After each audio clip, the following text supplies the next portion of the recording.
This is Eric Campbell. You can find me at ericccampbell.com. This is Brian Walker with Image Armor Pretreatment and Inks. Johnny Shell with SGIA. Scott Fresner with T-Biz Network International. And you're listening to Two Regular Guys Podcast Hosted by Terry Combs and Aaron Montgomery.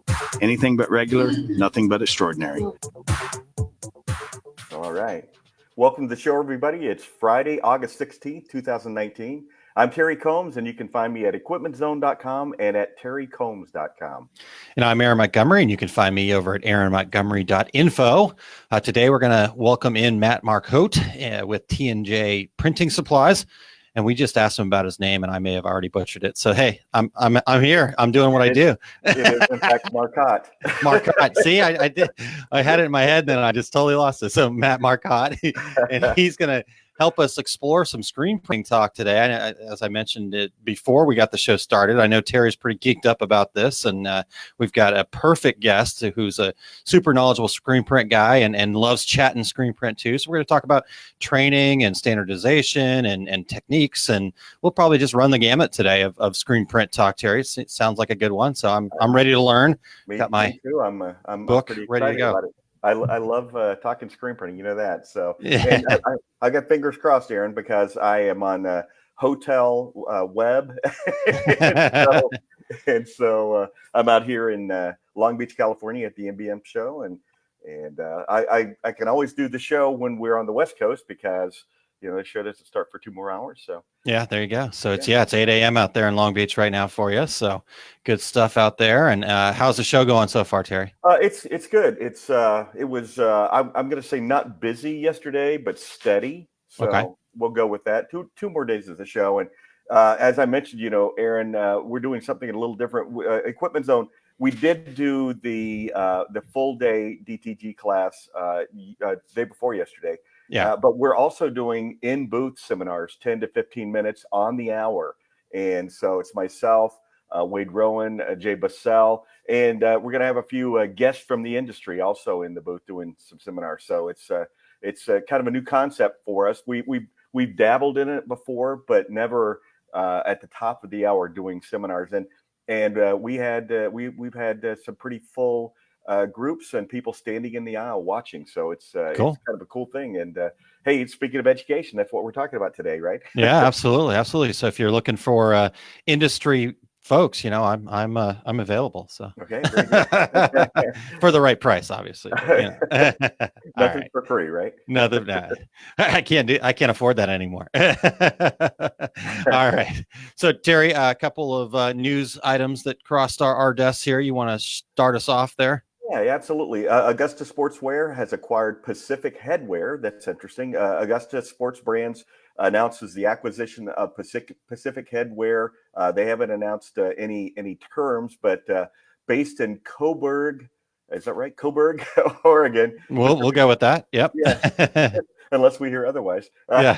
The Pacific Headwear specializes in team and lifestyle headwear and has an international presence. And the acquisition grows Augusta's multi-line portfolio, also includes Augusta Sportswear, Holloway, High Five, and exclusive partnership with Russell Athletic for team uniforms. So interesting news, you know, gobbling up some companies. And yep. And I know that many years ago, a company I worked for was acquired by Holloway. So somewhere in that mix, there's probably the folks I used to work with. Yeah, exactly. You worked for them, Terry. So good stuff there. Apparently so, yeah. Is that like the 2 degrees of Kevin Bacon or something like that? Yeah, or whatever. 6 degrees, exactly right. So 6 degrees, yeah. Sorry. I'm like 2 degrees away from Augusta, apparently now.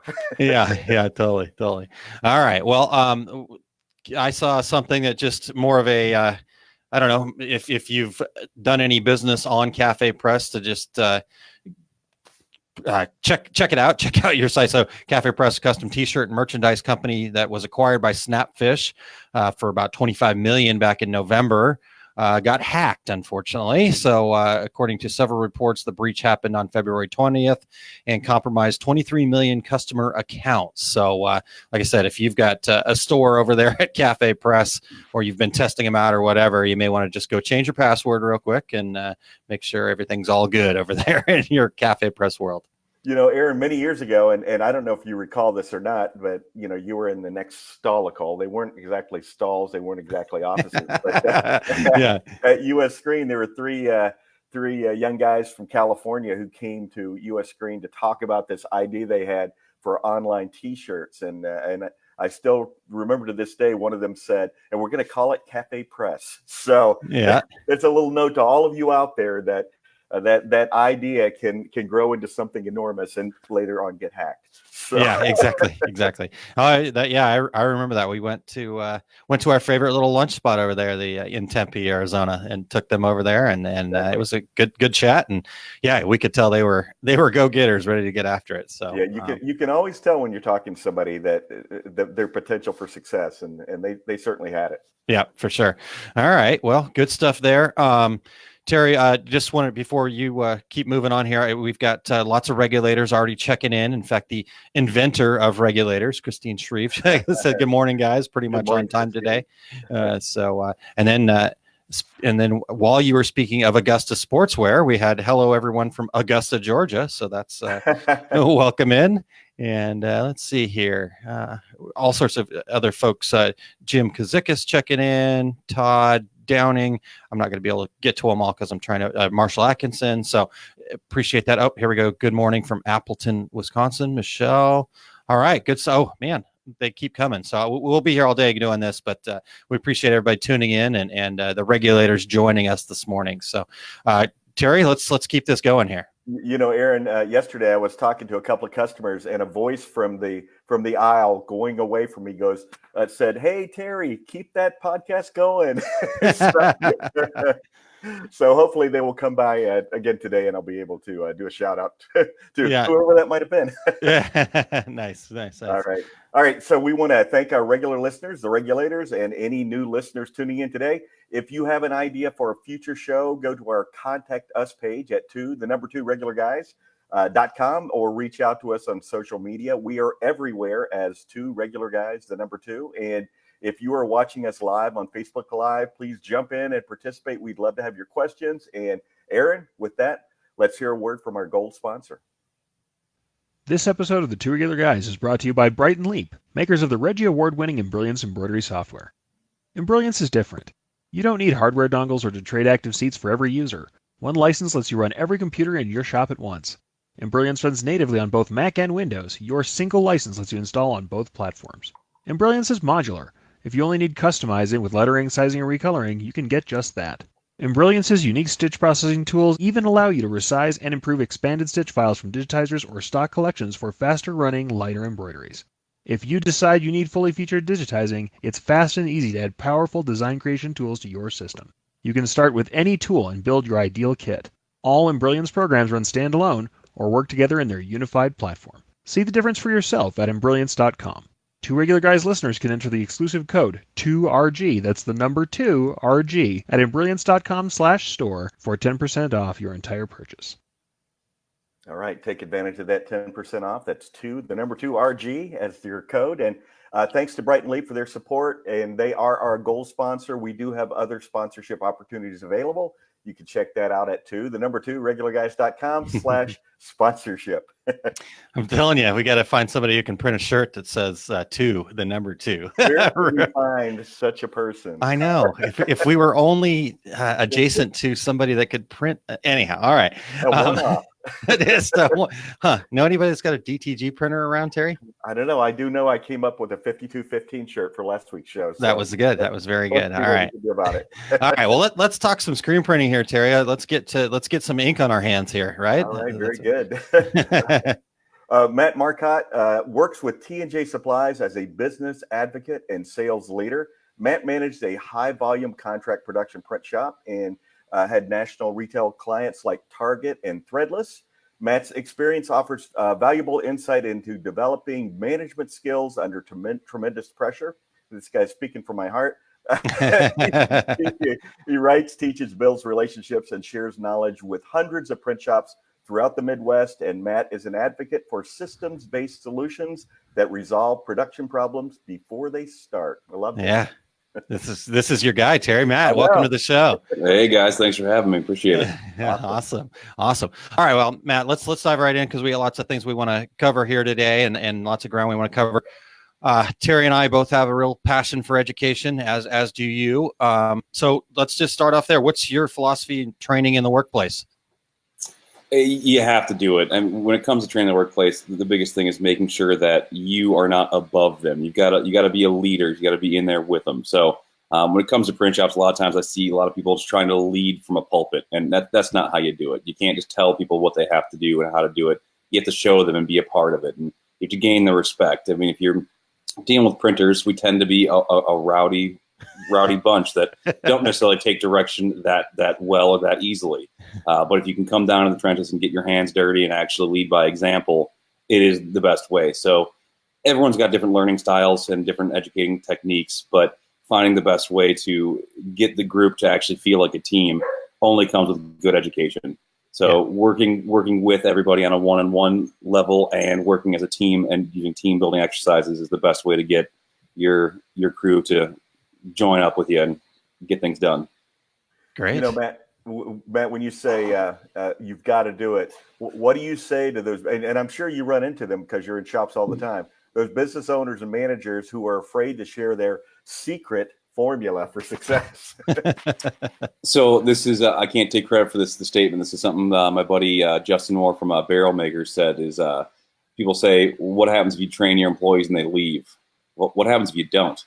I mean, that's way worse, right? If you have people that you're not training and they're running your success, they're the ones that are actually the middleman between you and your customer. Well, they better be damn good at their jobs because they're representing everything that you're out there selling and pushing and pitching, right? So if they're not delivering what your words have already delivered, well, you're not going to retain any customers. Yeah. So if anybody who still has that old mentality of, oh, I'm holding the keys to the gate here, well, they're out of their minds because the internet's already out here, right? Anything that you think you know, we can go to the Two Other Guys podcast, listen in and learn the next week, right? So it's no one's got any of these mystery keys, right? It all comes from practice and doing it and just getting dirty, getting inky. So anybody who thinks otherwise, they're going to get steamrolled by some of the newer shops that are a little more open, a little more willing to just get out there and push. So they got to adjust that and stop thinking that it's the 1980s when they might have had the keys to the gate there, you know? Yeah.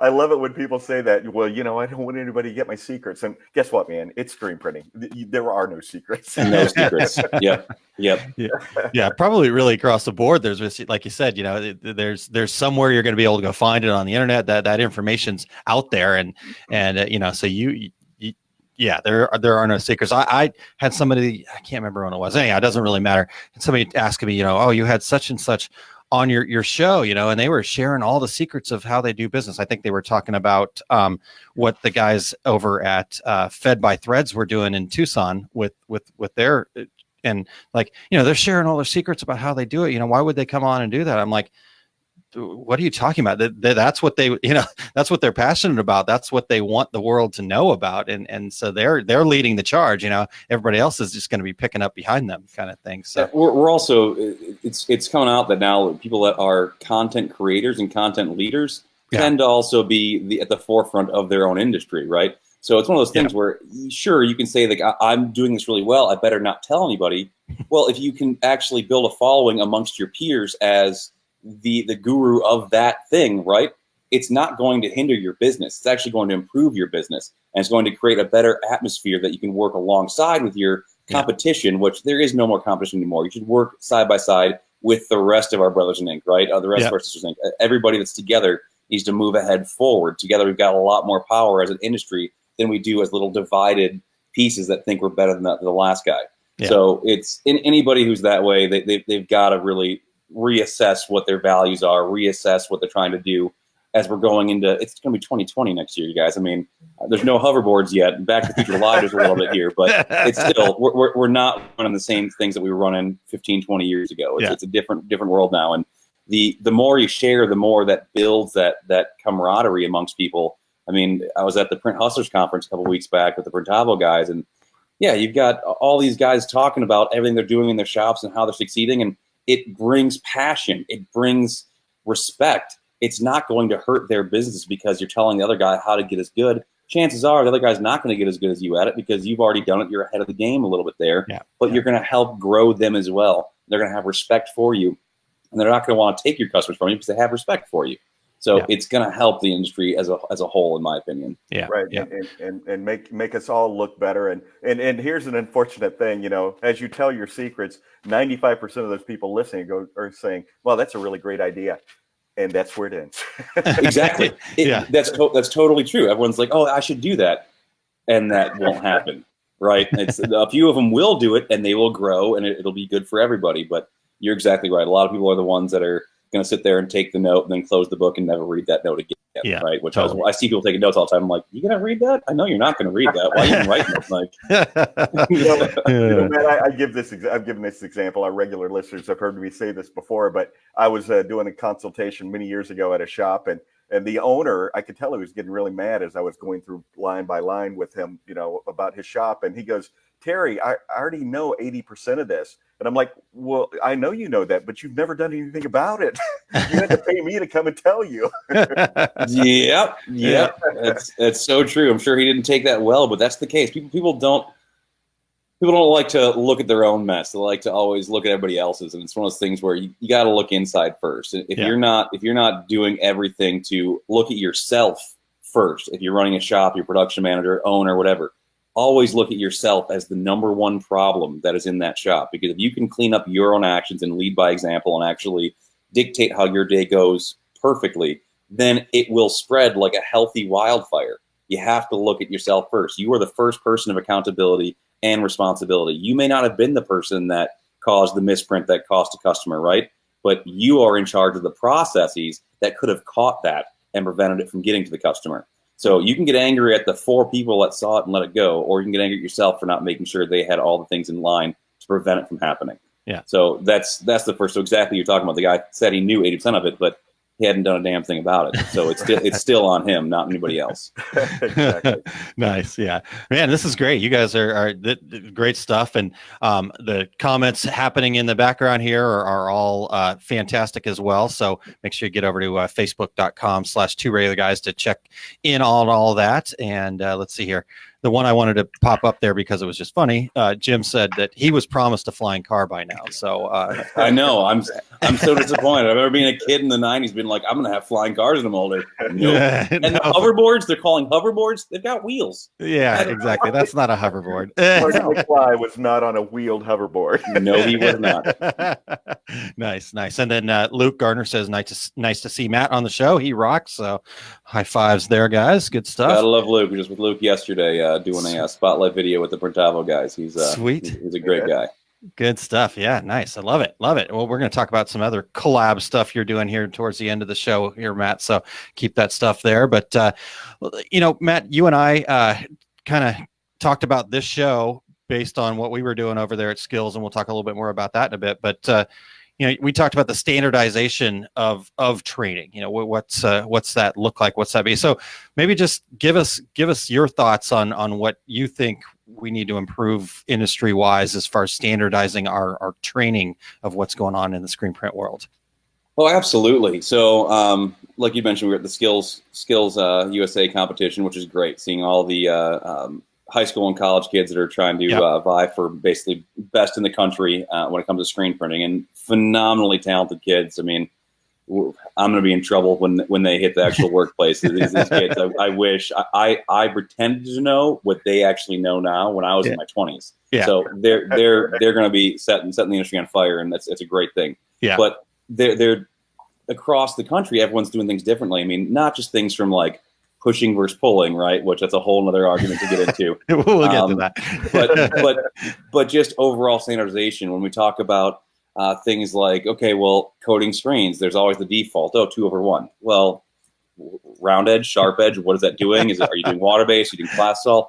There's so many variables that we know about in screen printing, right? That really play a huge factor. And that's what's actually kind of fun, is because I enjoy the compartmentalization of the variable to adjust small things and kind of find the different answers with those things. So figuring out a way to standardize across industry But it's hard, right? Because we've got a lot of different manufacturers and vendors and sales guys like me, right, that are full of opinions and also want to make some money. So it's kind of hard to know, well, who's right, who's wrong. And that's where I think we just got to try to figure out a good way to actually come together and put our wallets aside, right, and tuck our opinions below and not show our emotions so easily and sit down and actually talk about, okay, in the entire process of just the screen printing, not necessarily the business side, the actual actions of screen printing, successful, nice print. What are the steps that have to be taken, and what are the common variables that we can control to adjust those differences, and finding those set standards of standardization to actually employ when it comes to getting these kids brought up into the world naturally. One thing that's crazy, I'm seeing like so many different hand ways of holding a squeegee. I'm watching a guy like hold the squeegee on the side and like push it and pull it back and forth. I'm like, what? Just crazy things. So, but like I said, it's hard because there's so many opinions. I mean, God knows we've all got opinions. Us screen printers tend to be the worst when it comes to listening to somebody else's opinion and actually accepting it as an opportunity to learn something, right? But it's important, and standardization for me has been key. I found when I was in high school that I actually had some learning issues. I had a hard time getting into things, adapting things, and learning things. So I had to find different key ways to kind of batch out my learning so I could actually attain the information and retain the information fully. Yeah. And so going into college, I was able to kind of put those things into place. And then I got a bachelor's of science in instructional design. So learning psychologies and different ways to help the different learning types actually retain the important information. And then putting that into play once I became production manager at a large scale print shop with 8 autos, 6 manuals, roughly 100 employees underneath me.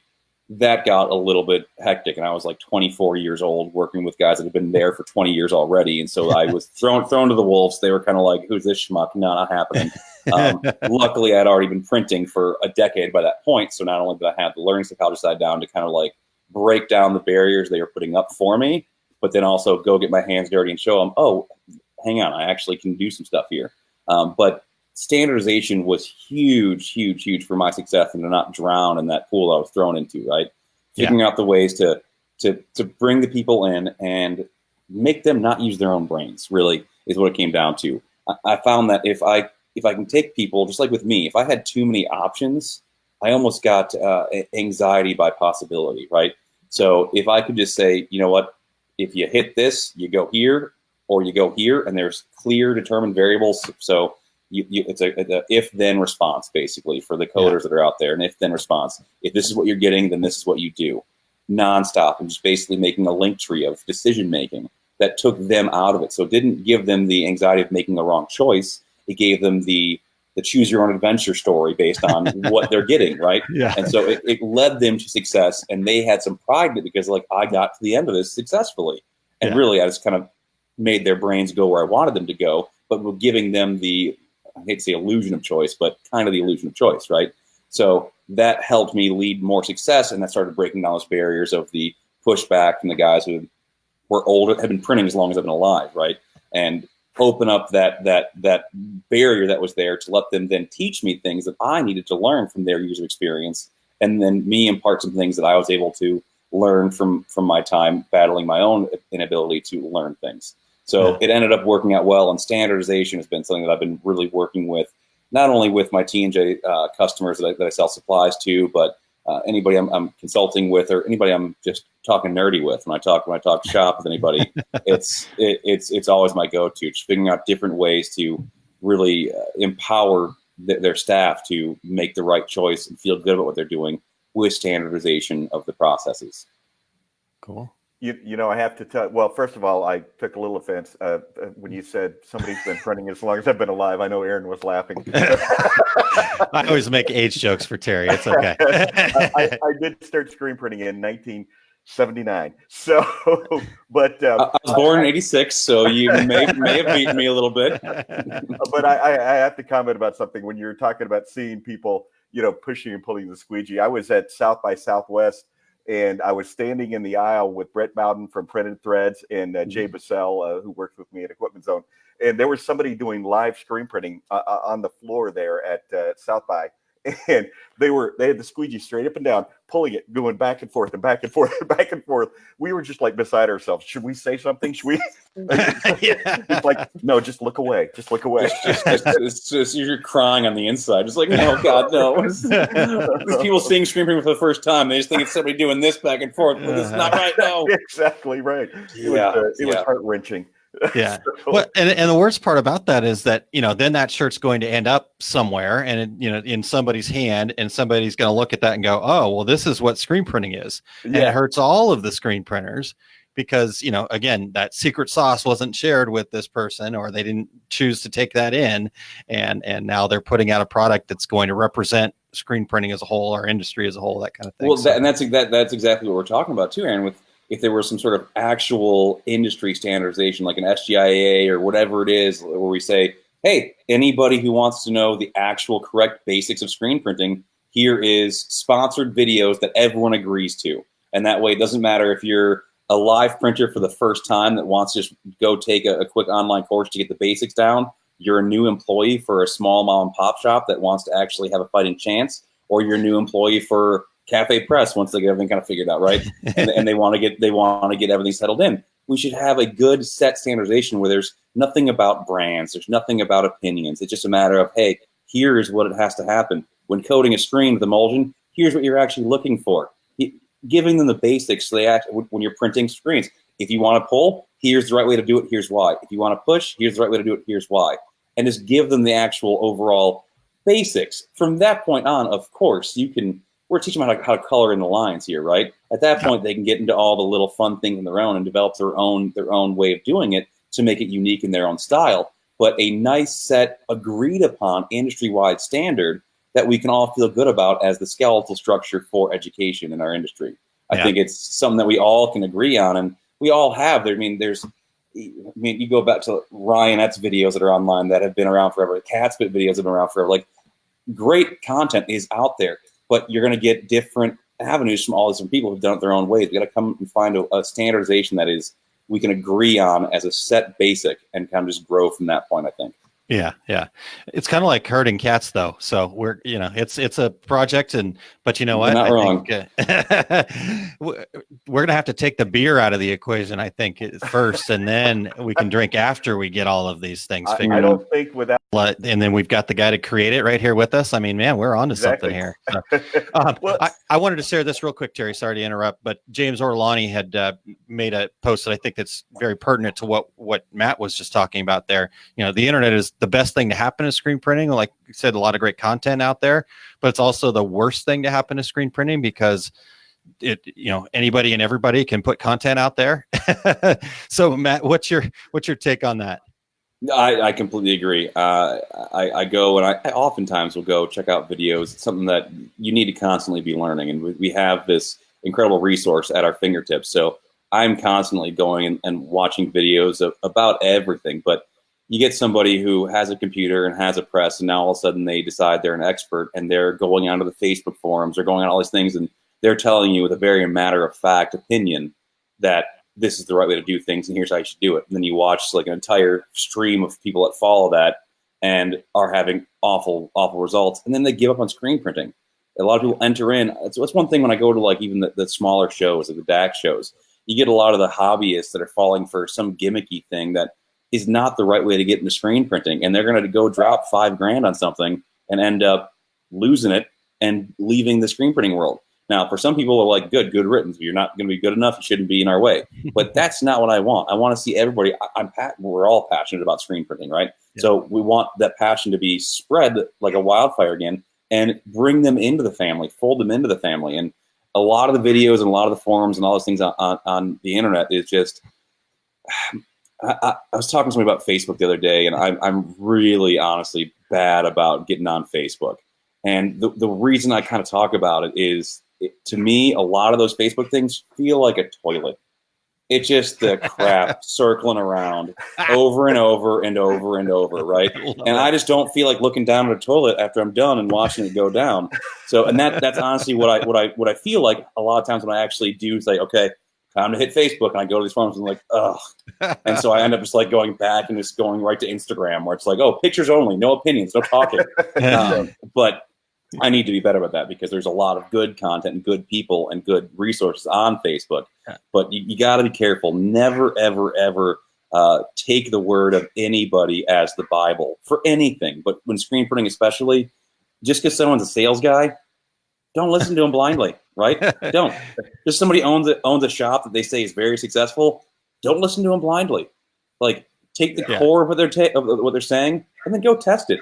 See what your results are, and then try it again, right? Try everything twice. First time can be a fluke, right? So try it again. Just don't ever take anything as an absolute because some schmuck that's on a Facebook group says so. Like, it's just the wrong way to go. Yeah.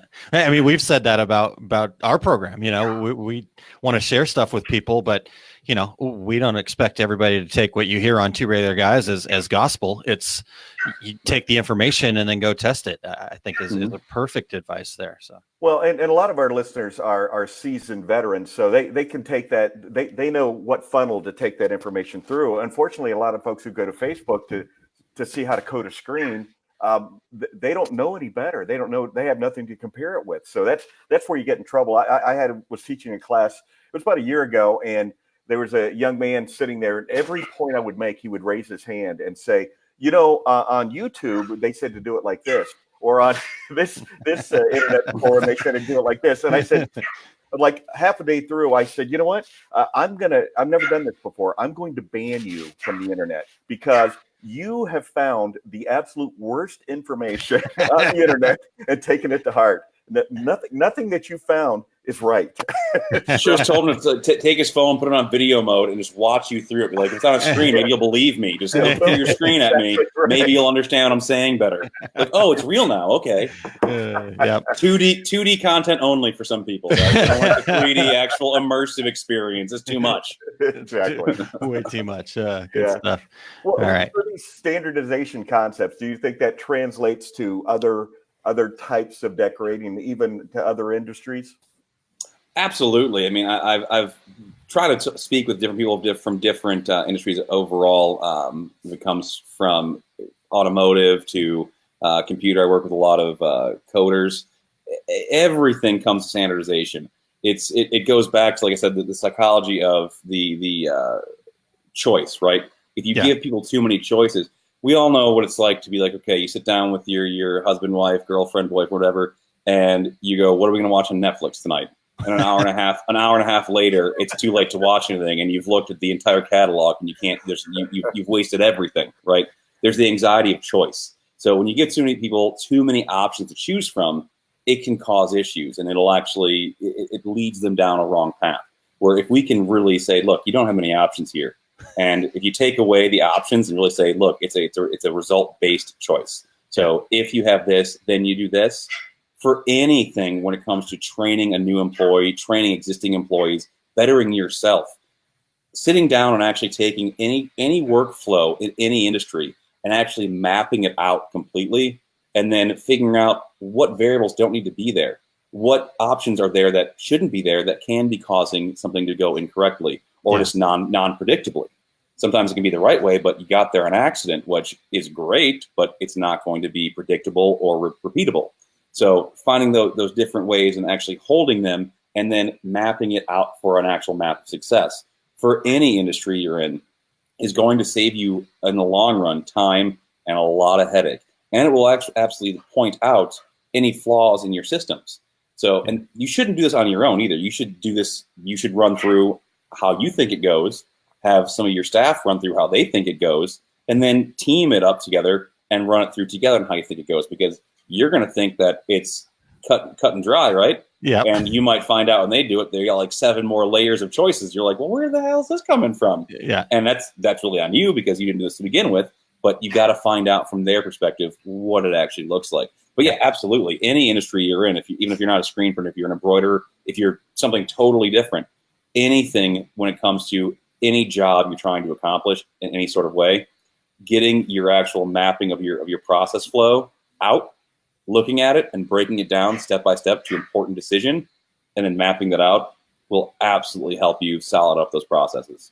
No, nice. All right, I have to go back just a hair to what we were talking about not everything being correct on the internet, because Brian from Brilliance had a really good. He says my doctor has a coffee mug that says your Google skills are not better than my MD. So it is across many different industries. That's hilarious. That's great.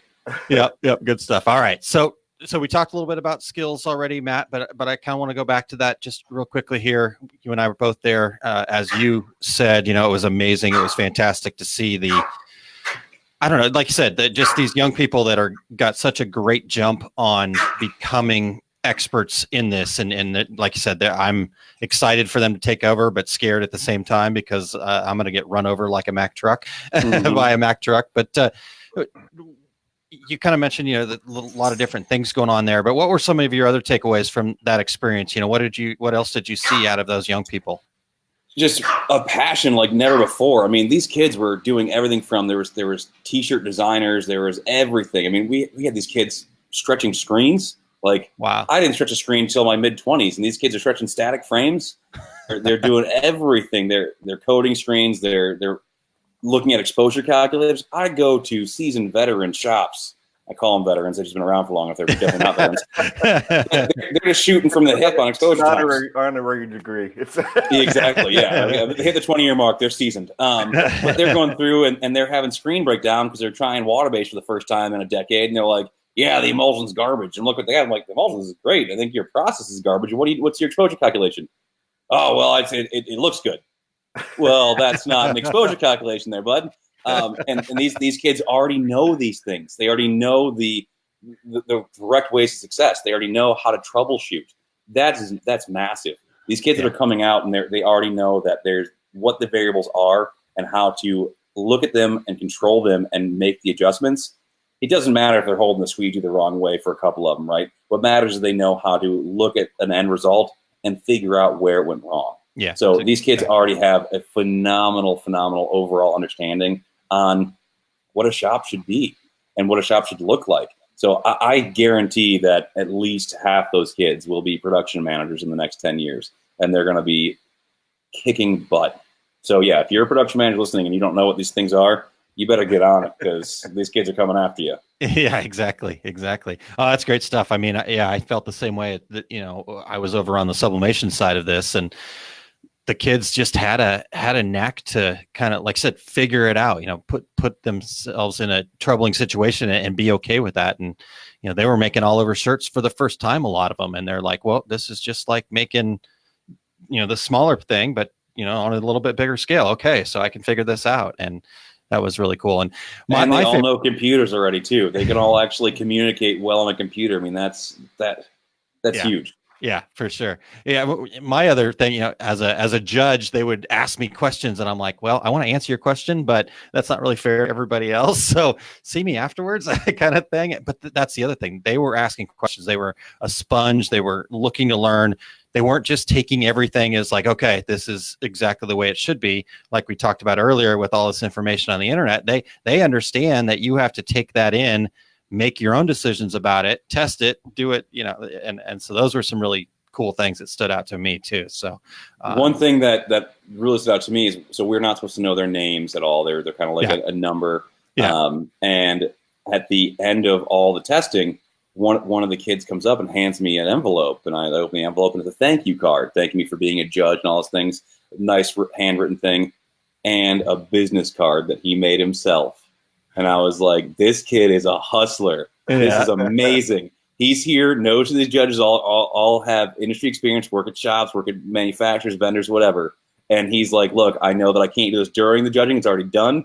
So here's my card. What's up? It's like, you're going to make it. You are great. You're going to make it.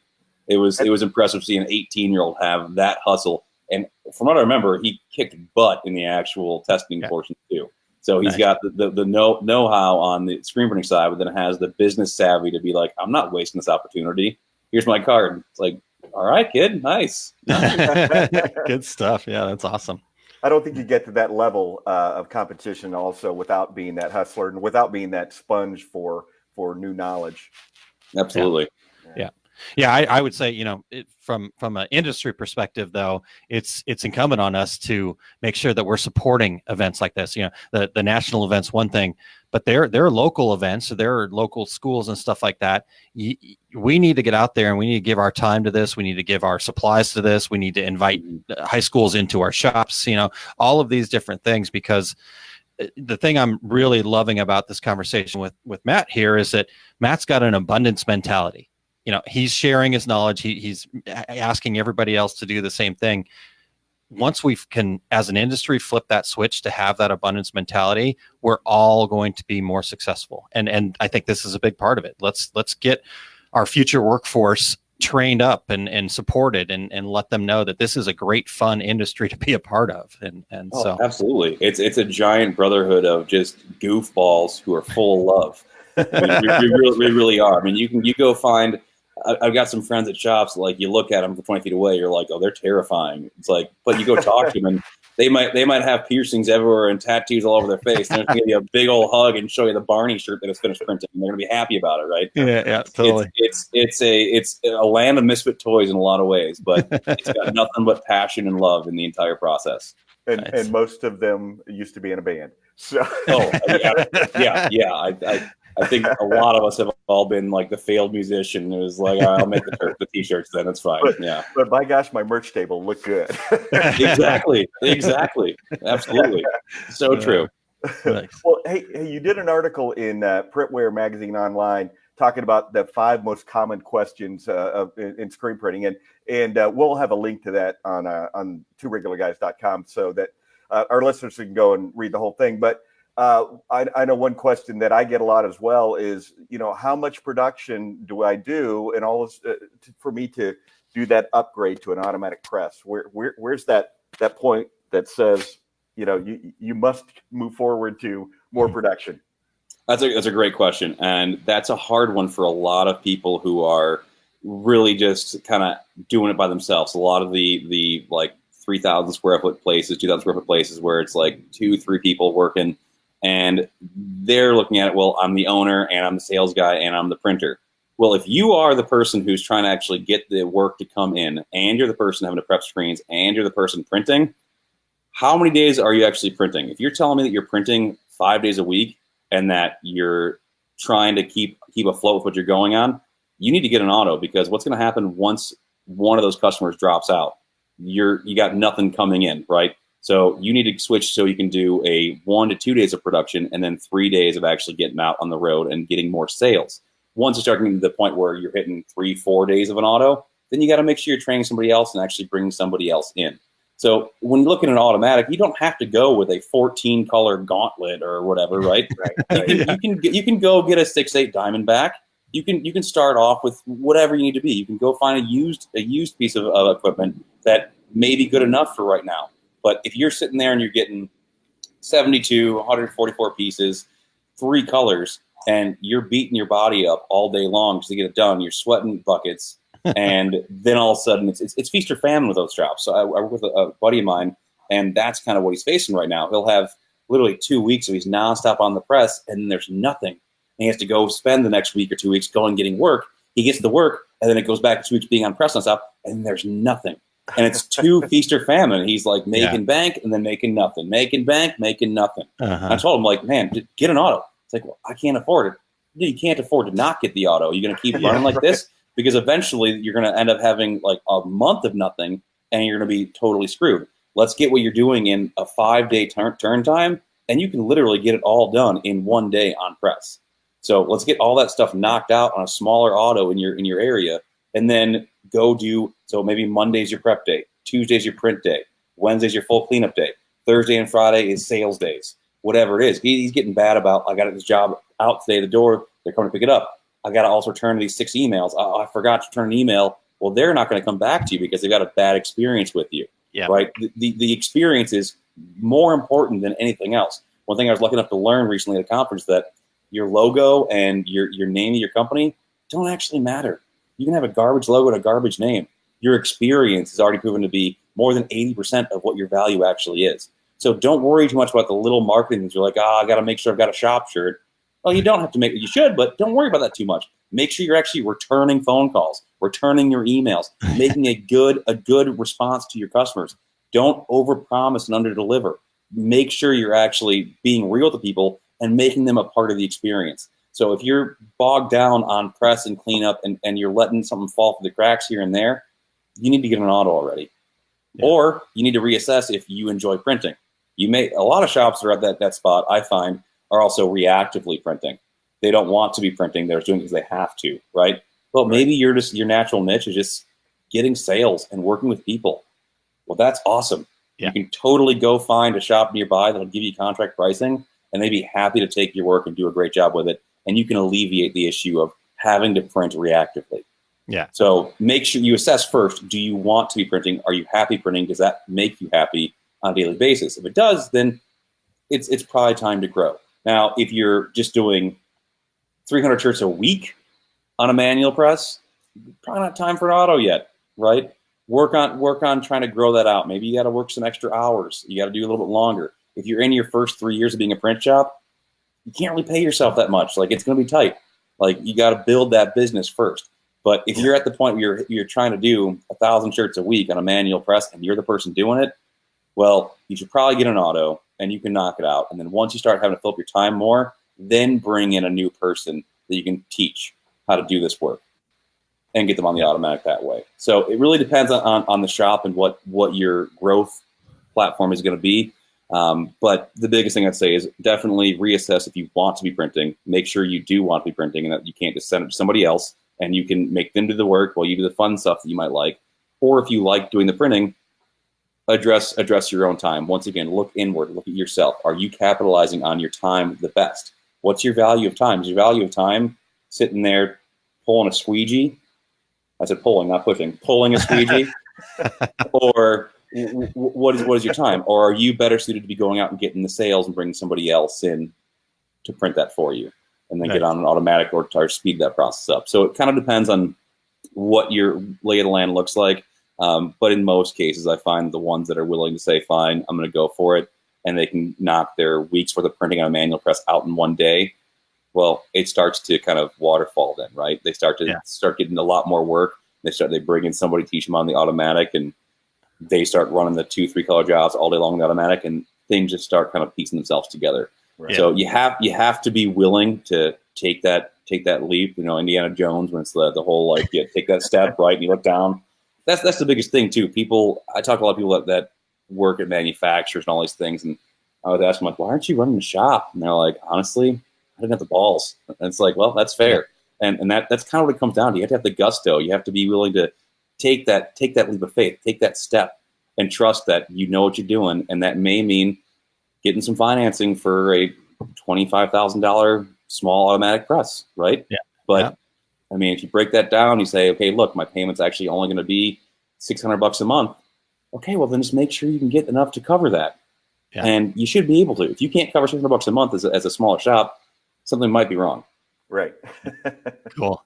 Yeah, great stuff. I mean, that's tons of great stuff. And for those of you that are listening on the podcast version of this, yeah, definitely make sure you get and check out the comments too. Lots of great comments, kind of saying, yes, what Matt's saying is exactly right. But, just kind of some additional points that I think are really great that we can't get to here on the show. And so, all right. So you already kind of gave us your answer there, Matt. Are we frozen up here? Or can you hear me? Yep, there we go. Okay. Yeah, I think my camera might be frozen, but I'm still here. Okay. All right. Well, we'll this is how it goes with internet broadcasting, so all good. Right. So, Matt, you already kind of gave us your answer to this, but I want you to give us kind of the follow-up. And because I love controversial topics, what push or pull? Pull. Absolutely pull. This is something that I know Pete Jr. has said very well is what's an auto do, right? It pulls, right? Yeah.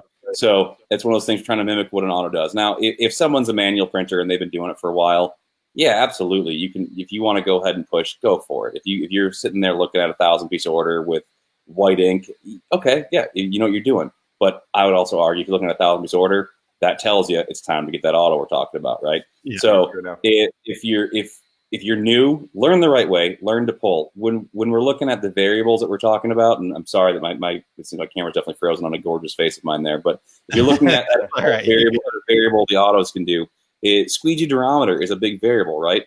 So if we're pushing, we're negating that entire variable because we're no longer allowing for that durometer to flex and utilize its firmness to give the different print variation. So if you're pushing, you're taking the durometer out, which it might be okay if it's what you want to do. But when I go to shops and I'm watching their guys or girls just push, and they're like, "Oh yeah, give me that other squeegee." I'm like, "Well, what the hell for?" Like, it doesn't matter what squeegee you use at this point. You're just mashing it through. So it's up to you. It's a very controversial thing. It's up to you as a printer. If you find that your prints look good and you're not hurting your body and you're pushing, then you're doing it fine. If you're a new printer, I really implore you to do it by pulling. Learn the correct way. Once you get your chops and you figure out the right way to do this, then feel free to kind of play with that and play with a push. But I tend to see a lot more issues and errors when it comes to people pushing, a lot more ghosting, a lot more of screens moving. It kind of hurts my soul when I see people pushing when they're new to screen printing. Just pull and do it the traditional way that we've always done it, and then once you get good, then feel free to experiment with it. Yeah. I was helping. I was at a trade show once. Actually, it was a DAC show, and one of the exhibitors was having trouble setting up their press, and I said, well, I ran over and I helped him set it up, and one of the manufacturers was there, and he goes, "Are you pulling that squeegee?" And I'm like, "Well, yeah." He says, "You're not teaching people in your classes to do that, are you?" And I'm like, "Well, yeah." He goes, "Well, that's the wrong way to do it." And I'm like, well, there's so many people, it's just set in stone. There is only one way to do it. So in my classes, and I'm an old time screen printer, so I pulled the squeegee. But on day one of my class, everybody pulls the squeegee. And on day two of the class, everybody pushes the squeegee. And then I say, okay, now whatever way works for you, then knock yourself out. But now you've done both. And so but so many people are so set in stone that there is only one way to do this, which is, in my opinion, the wrong approach. But right. And we screen printers argue about stupid things. It's like going to Comic-Con and the people arguing about who's the better Spider-Man. But for the record, the newest one's the best. Cleared up too. But you've written an article recently talking about coding screens. So what's your and let me preface this by saying, every time I do a class, I could say, I have 10 screen printers out in the hallway. I'm going to bring one in at a time, and they're going to tell you how they code screens, and no two of them are going to tell you the same thing. So here's your chance. Absolutely. So this is something with my career, I've been lucky enough to work alongside people that I admire and respect and have for a long time. And something that I picked up from one of the gentlemen at QA Ulano was kind of a standardization tip for people that are coding screens manually. I mean, the correct way to do this, right, is to get an emulsion over mesh meter and actually measure in microns what your percentage over mesh is for your emulsion, and figuring out what percentage you want that to be. For water-based, it's usually a little bit thinner, plastic a little bit thicker. But when it comes to the majority of the shops that are out there, they just need to have something that's going to work for plastic, nice and easy. Right. So the key that I found, you can't ever tell somebody 2/1, 1/1, 3/1, because your angle, your pressure, your speed, all makes a difference. Just like when you're on press, right? Your angle, your pressure, your speed, same thing. All makes a difference in your actual coat and how thick that is. Your emulsion itself, your solid content in the emulsion makes a big difference, right? So what we have to come down to is you have to look for certain tells that are going to tell you if you're doing things correctly. So what I found from the gentleman that I learned from, Dave Dennings, I'll give him a quick shout out, that I learned from Dennings, is that if you coat the t-shirt side with the round edge, and in a safe light environment, of course, I think that should go without saying, but for everybody else, in a safe light environment, you coat the t-shirt side with the round edge, and then you hold it up at an angle, which I wish I could show what angle I'm looking at, but the screen seems to be frozen for me. Hold it at an angle, and if it has a glossy finish, it has encapsulated all of the mesh knuckles, and it is enough. If it still has a matte finish, you need to coat that side one more time. Once you have a glossy finish on the ink side of the screen, you've pushed enough emulsion through to encapsulate the actual mesh knuckles. And then now you flip it over and you do one, just pushing that emulsion back through toward the t-shirt side again.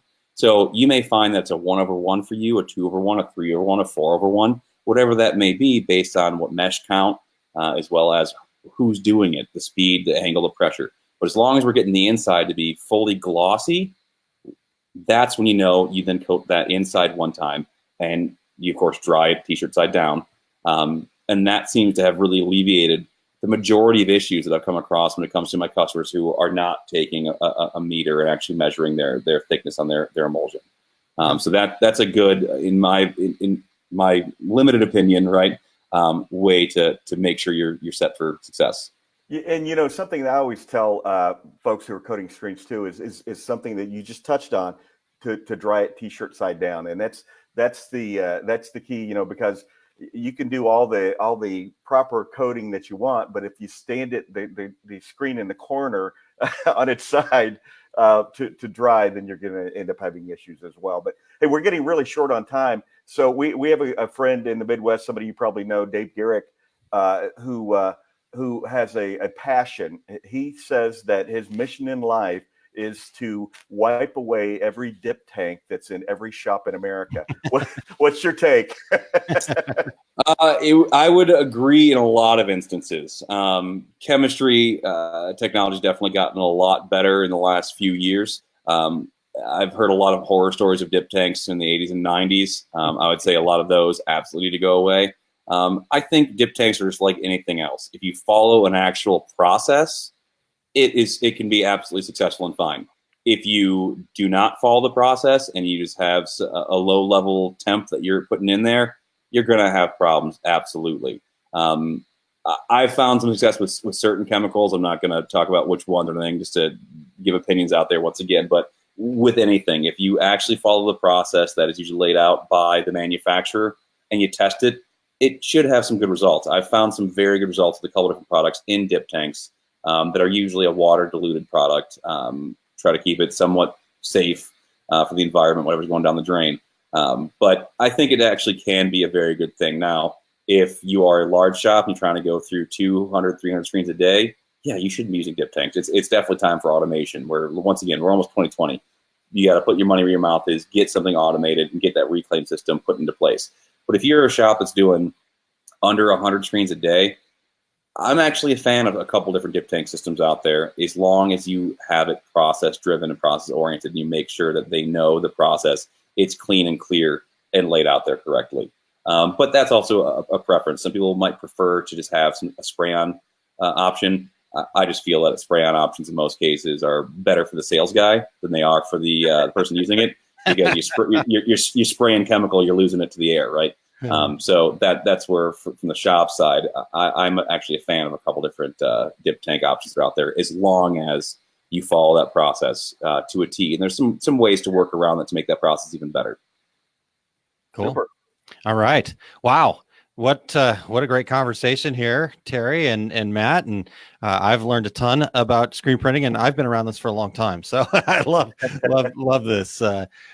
Man, good stuff. So Matt, I wanted to share with folks a couple of things that obviously T&J is where they can find you most of the time. What's that website to T&Jprintingsupply.com is going to be the supply company that I work with. Yep. Okay, cool. But this other piece too, I wanted to share. We'll get it up on screen here. But you can also find you over at Marcotte.ink.com, right? Marcotte.ink. Yeah. Marcotte.ink. Okay. Or you can also type in screenprintnerd.com, and that'll redirect you there as well. Sweet. All right. Cool. All of us. So you got some good stuff going on there. You got, and so people can some blog stuff. Also has a free download section where I've got some like process mapping, some production approval stickers, some different things to help kind of tighten up your shop, and it's all free. I'm not trying to make a buck on this. I'm trying to just share whatever I've been able to learn from my mentors over the years, and just help make other people's shops a little bit better one day at a time. So free downloadable area there, blog information, also some information on my consulting that I also offer. Definitely worth checking out. Awesome. Okay. Yep. There we go. Got it up there. All right. So, but then you also shared something else kind of cool that you've got going on right now, or you're part of right now. So, you want to tell our listeners about the Instagram? Yeah. So one of my brothers in ink, his name's Ryan Kasperian.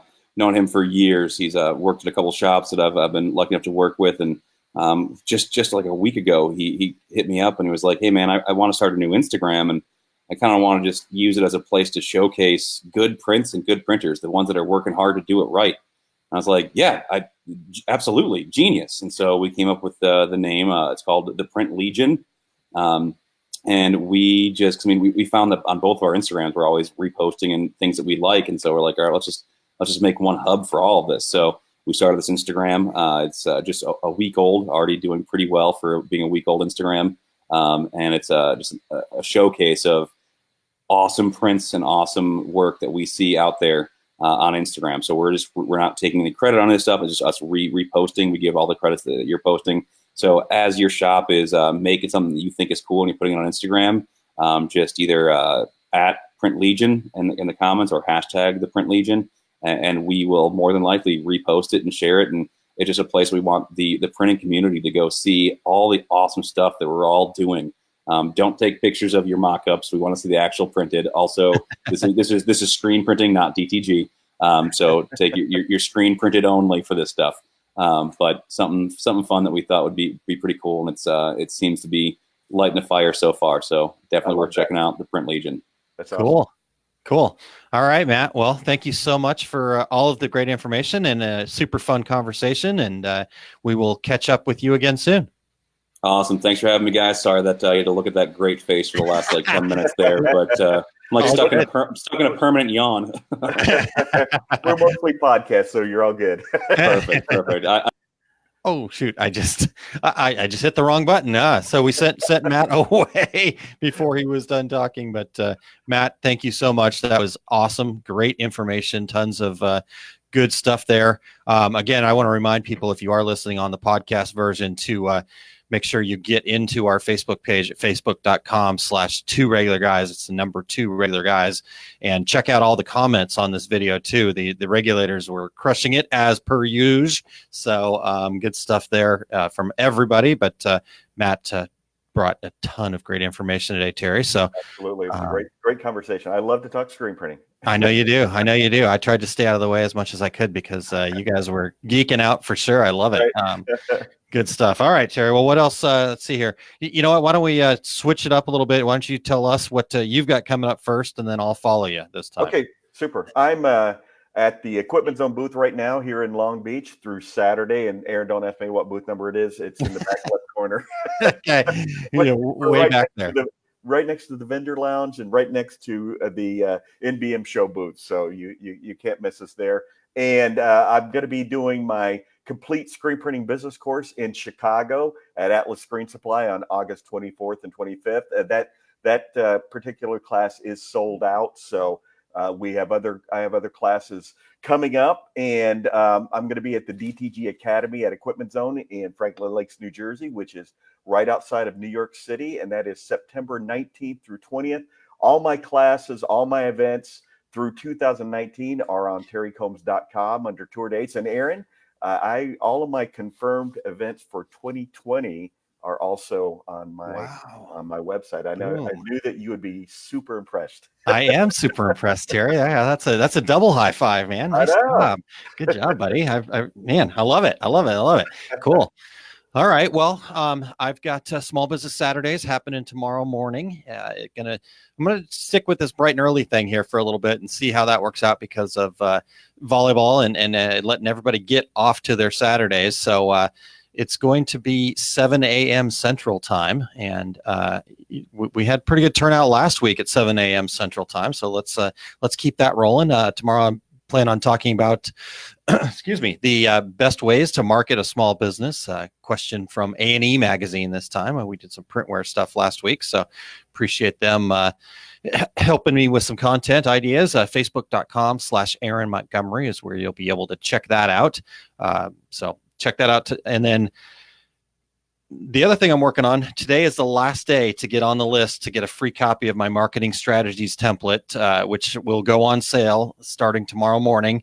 for $20, and but you can get it for free. And all you have to do is sign up for more information on my digital marketing webinar that I've got coming up called "Becoming a Digital Marketing Superhero." So we're going to put capes on everybody, and that webinar is going to be happening Monday, November 11th. And again, all you got to do to get the free stuff is just tell me that you're interested in that webinar by signing up. Put your email address over at aaronmontgomery.info/marketing.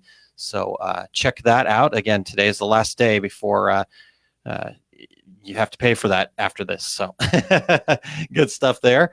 And then the other thing that I'm working on right now is, we talked about some standardization and whatnot. And you and I and Eric have been talking and discussing the launch of Decorators Community. So we're gonna make this a reality. And I don't know if it'll be official launch, but kind of like putting it out there to the public for the first time face-to-face is going to be happening at ISS Fort Worth on October 3rd through the 5th. So we'll be hanging out in the Educators Lounge with Clay and Training in Corel. So that's going to be a lot of fun.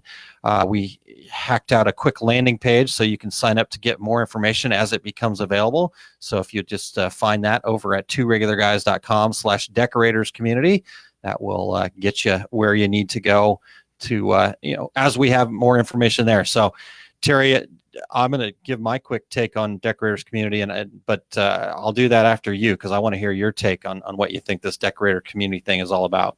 Absolutely, Aaron, and this is something I think we started talking about in year one of Two Regular Guys, and here we are, 7+ years later, and you have lit the fire on doing this, and today's show was the perfect show to announce this, because as Matt was talking about, standardization, that seal of approval of this is a legitimate consultant. This is somebody that we recommend for doing artwork, somebody we recommend for classes or things like that. So I think this is exactly what Matt was talking about, and I think that I think it's going to be very successful, and I'm really, really excited about it. Yeah, I am as well, and like you said there, Terry, that's what Decorator Community is really all about. Just kind of that seal of approval, what Matt talked about with some standardization, and I think the other thing that Matt brought up that was a really good point that I'm going to make sure that we incorporate into what we're talking about here is let's put the wallets away, let's put the checking accounts away. And take that away, take that out of the equation. So the seal of approval is not, you pay Two Regular Guys to get the seal of approval. It's a, you got to show us what you're training. You got to show us the education. Maybe we'll get a board together and kind of, so it's not a good old boys network. It's none of that. It's, are you about educating? Are you about quality? Are you about doing the right thing to raise the industry? And if so, then you can be part of the Decorators Community. So it's kind of a clearinghouse in a sense of things. And so I'm really excited about kind of finally being able to put that into something tangible. Like you said, Terry, we've been talking about this. You probably go back to our 10 things we'd like to see show that we do every year. Absolutely. And pick it out on several of those. Yeah, that's right. So really good stuff there. We crossed it off this year. Yeah, exactly. Finally, we get something crossed off. Cool. So anyhow, obviously still lots to figure out and work on and kind of see where it all fits. And so that's what I'm really excited about. That's kind of my goal for Fort Worth, is to just get there and talk to people and get feedback and kind of see where this all fits and what kind of collaborations we can do and be together. And again, like I said about Matt and what he was sharing today, that abundance mentality. And I think that's what Decorators Community is all about, is that we've got this fantastic community. Let's all do amazing things together and not worry about, keeping my secrets or, competing and all that other stuff. And Matt made a real good comment about that too. There's no such thing as competitors anymore. Let's just rise the tide together. So anyhow, I could be on this pulpit for a long time, but we're well into bonus time already. So Terry, we have come to a close on another show. Again, 7 years ago when we thought, man, what are we going to talk about for a half hour? Every 2 weeks has turned into at least an hour, if not a little bit more every week. So good job on you, Terry. Thanks for coming on this journey with me. It's been a blast. Let's keep it going. Absolutely. All We right. should add up the number of hours that we have been broadcasting sometime. I think we could probably do that. Yeah. Yeah, for sure. All right. Matt, thank you so much, Matt. Great information. Check him out at his website or T&J, the Print Legion, all sorts of good stuff. So again, thanks, Matt, for his time today. Really good information. Absolutely. And we also want to thank our show producer, Eric Campbell. You can find him at ericcampbell.com. And also thanks to our sponsor, Brilliance, and their family of products. Excellent. Yes. Thank you very much for Brilliance and their support. And in fact, we're going to have hopefully some Brilliance action out at Fort Worth as well, too. So Exactly. talk to Eric and check him out and really good stuff there. In fact, Eric even posted here, check out his latest article on what makes a good design over at Printware. So you can check that out. We'll get that in the show notes as well. All right, Terry. Well, next week we've got Lisa Shaw back with us. So back to some embroidery discussion, discussing the lingo of embroidery. So Eric, I'm putting you on notice right now. We're going to need your help here. Exactly. I'll start the outline. You fill in the questions. Awesome. Yeah, we're really looking forward to having Lisa back. She's a great guest as well, and tons of good information from Lisa. And I'm sure we'll get lots of great stuff out of Eric. And Eric one day will be able to say, hey, I finally taught the two regular guys about embroidery. Exactly. All right. Until then, I'm Terry Combs. He's Aaron Montgomery. And we are the Two Regular Guys. Thank you for listening to Two Regular Guys. Check out our website at tworegularguys.com. That's the number 2, regularguys.com. You can also interact with us over at our Facebook page, facebook.com/tworegularguys, or send us a tweet, twitter.com/tworegularguys. And we have a YouTube page. You can find all that from our website, tworegularguys.com. Thanks for tuning in, and we look forward to spending some time with you again next week.